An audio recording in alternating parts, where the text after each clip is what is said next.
Here's the answer for day 4. Given this function, notice that this function goes to the third power. So the fundamental theorem of algebra states this will have 3 complex zeros.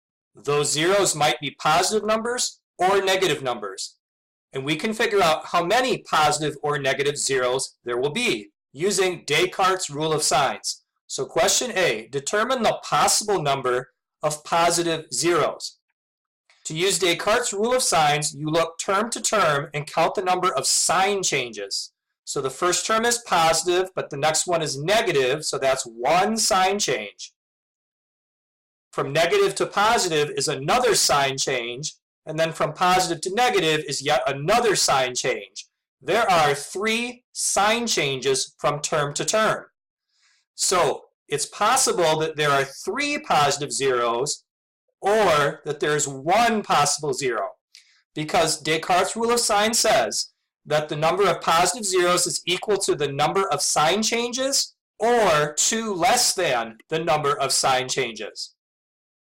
Now, if this function has 3 positive zeros, I hope it makes sense to you that it won't have any negative zeros because it goes to the third power. There are only 3 zeros to begin with. So, question B, use the rule of signs to determine the possible number of negative roots. The first thing you need to do is rewrite the function so that you're finding f of negative x. Every place where there's an x in the function, substitute negative x in that position.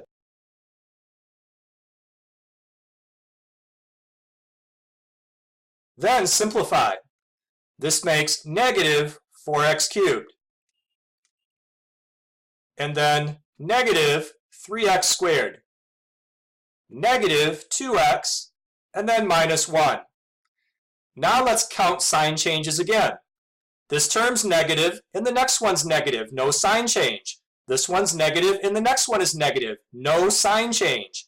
This one's negative, and the next one is negative. No sign changes. So there are going to be 0 negative roots.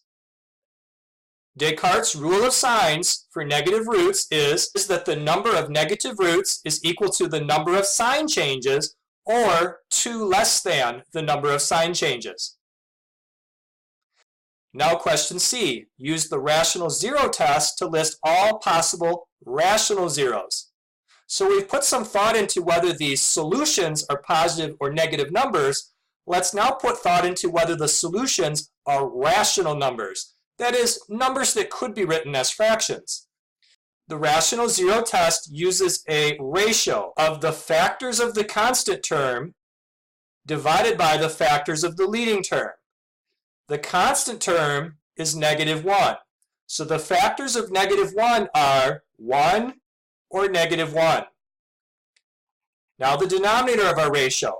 We're going to list all of the factors of the leading term. All of the factors of 4.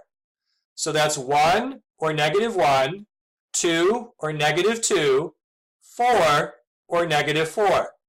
These are all of the numbers that divide into a 4.